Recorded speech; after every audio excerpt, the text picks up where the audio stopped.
Hi guys, welcome to my vlog. Okay, so karon kay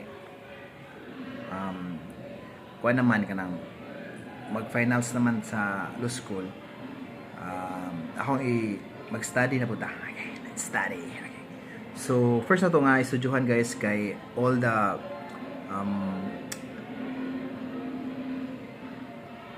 Article 7 of the Constitution, 1987 Constitution. Then in our study guys kay nagamit ta sa libro ni Father Bernas. Father Bernas katong green. So mao ni siya guys. Ano siya? This one. So pasalamat ta sa tong asawa kay ipalitan ta ani nga libro. So useless po kay guys kung dili nato siya basahon. So hana nato siya basahon. Then paluapan po nato siya sa mga discussion sa ato ang professor. Later guys no, in my mag-create sa kong video guys no, other videos nga akong i-share ninyo ang mga professor nako sa first semester nako sa law school in USPF. Okay? So now let's start guys no sa ato ang readings. Actually bakante ko ron kay vacant ko for 1 hour. So ako siyang i-utilize ang time para magbasa ko, no? Para prepare sa exam ba. Not only the exam, no? Not only the exam sa diya sa atong finals, but the entire journey nato sa ato ang law school, ato na siyang preparahan gid, no? Then the only key is to read, huh? To read and read. Okay. So now again, atong gigamit ang libro ni Father Bernas para masabtan ginato ang mga unsa ni siyang puti may pasabot ani mga provisions sa balaod. Okay, especially in Article 7 no, the executive department. Okay, makita sa ko kabutangan guys akong power butanganan ako guys. Sa ako ang okay, so na siya. Okay. So paminaw lang mo guys ha while we are reading the book, okay? Para ma-explain po na to klaro. Okay, so this video is since 1 hour naman na to nga magbasa, paspasan na to, okay? Okay, so section 5, article 7. Section 5, Article 7, again, according to the book of Bernas ni siya guys ha. So, this is Father Bernas. The 1987 Constitution of the Republic of the Philippines, a commentary. Bernas, SJ. So, nakoy, while reading this book guys, no? While reading this book, I have some questions, no? I have some questions, that's why I ask my professors of that particular question so that I can really grasp or comprehend of what are the things no they are talking about, especially this one. Okay, now let's go to the section 5 of the Article 7. Before they enter on the execution of their office, the President, the Vice President, or the acting President shall take the following oath of affirmation. I do solemnly swear or affirm that I will faithfully and conscientiously fulfill my duties as President or Vice President or Acting President of the Philippines. So, muna siya ang oath of office. Wala na siya. Pwede na ito siya sa laktawan. Now, let's go to the section 6. The President shall have an official residence. Okay? So, the President shall have an official residence. Section 6 siya guys ha. President shall have an official residence. The salaries of the President and the Vice President shall be determined by law. So same siya sa House of Representatives, no? Katong House of Representatives nga the salary will also be determined by law and shall not be decreased during their tenure. And shall not be decreased. Pareha gid siya gyapon. No increase in said compensation shall take effect until after the expiration of the term of the incumbent during which such increase was approved. So again, pareha lang gyapon sa House of Representatives or sa Congress nga if if dili sila mag-increase sila og salary, ang effectivity ana nga salary is upon the expiration of the term of that official. So the same with the president. They shall not receive during their tenure any other emolument from the government or any other source. So dili sila prayer gid siya exactly no sa article 6. So ano siya? Section 7. The president-elect and the vice-president-elect shall assume office at the beginning of their terms. So, the president and the vice-president shall assume office at the beginning of their term. So, what is the beginning of their term? So, in the sa House of Representatives kay kuan man to kanang June 30 after June 30 after the election, no? So ang election is second Monday of May. So June 30 dapat naka-assume na sila sa ilang term, nakasugod na sila sa ilang term. If the president-elect fails to qualify, okay here. If the president fails to qualify, the vice president-elect shall act as president until the president-elect shall have qualified. So kung dili mo qualify ang president pero naklaro na sa na-elect na siya pero dili siya qualified, no, the president-elect shall act, the vice president-elect shall act as president until the president shall have qualified. Okay, if a president shall not have been chosen, so if the president shall not have been chosen, the vice president-elect shall act as president until the president shall have been chosen and qualified. So for example, during the time so election, so ang election kay second Monday of May, then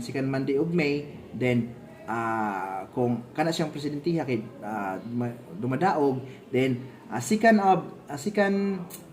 before within that range of time, June 30, before June 30, if the president-elect namatay, so ang vice president may musaka as president. Okay. If the president shall not have been chosen, okay.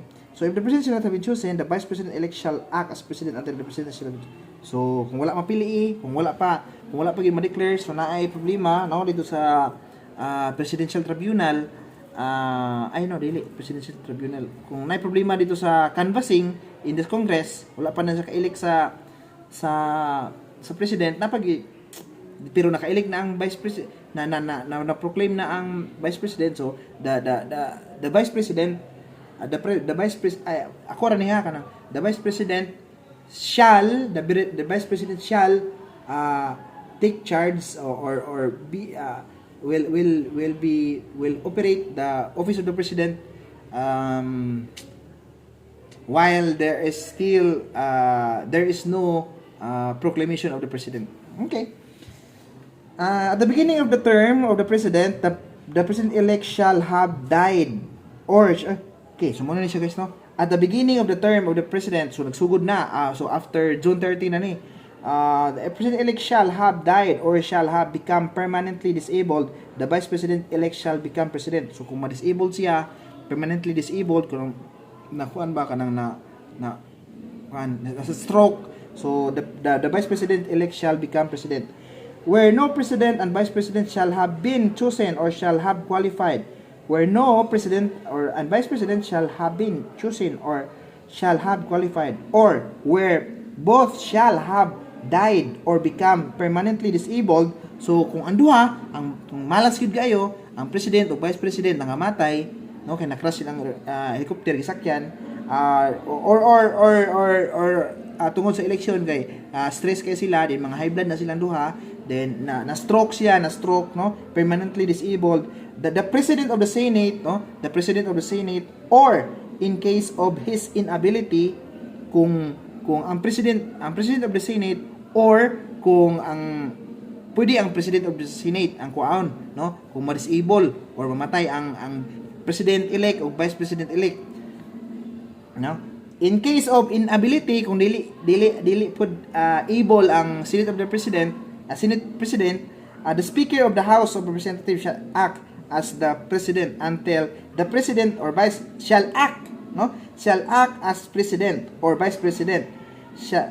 Until as President until the President or Vice President shall have been chosen or qualified. So basig na, so ako pasabot ani kay basig na kuha na kanang basig na kung namatay ang duha, ang Vice President o Vice President dayon mosulod ang kuan kanang mosulod ang mo act as President ang Speaker of the House if in case dili available ang Senate President. So mahitabo dili gina siya kuan kanang dili gina siya temporary ra na siya, no?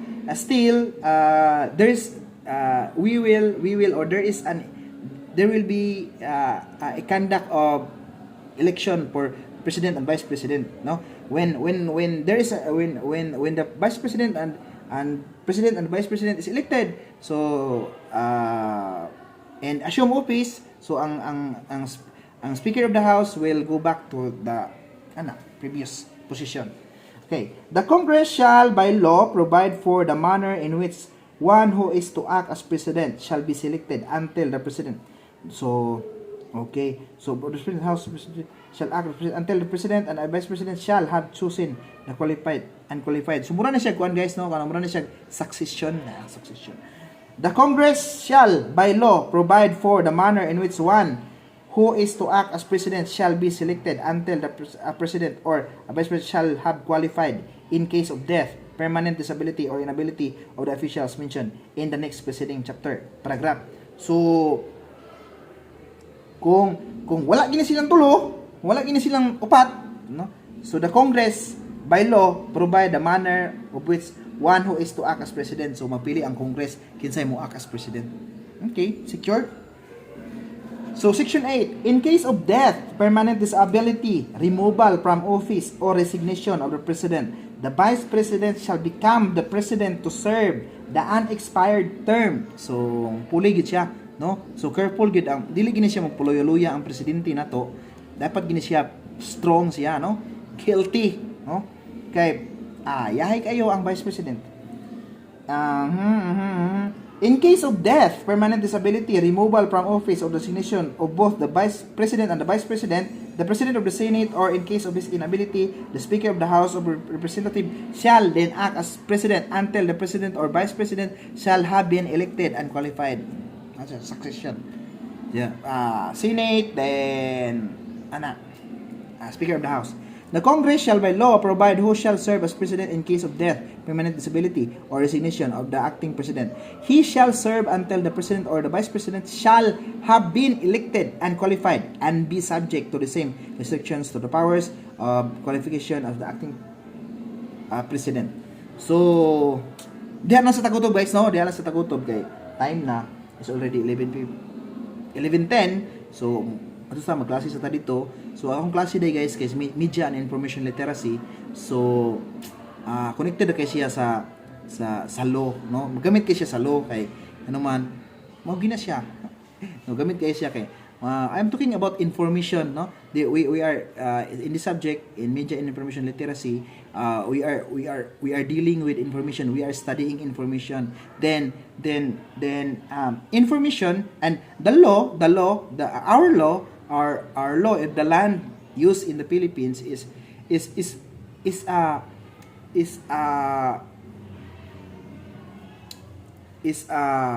chunk, no? Is one of the chunk of informations that we should study. So partly I am studying right now. So bye for now. See you again in my next video. Okay, mag-study na sa ta, no? Or any other kanang unsay mga pwede na to i-discuss. See you guys. Goodbye.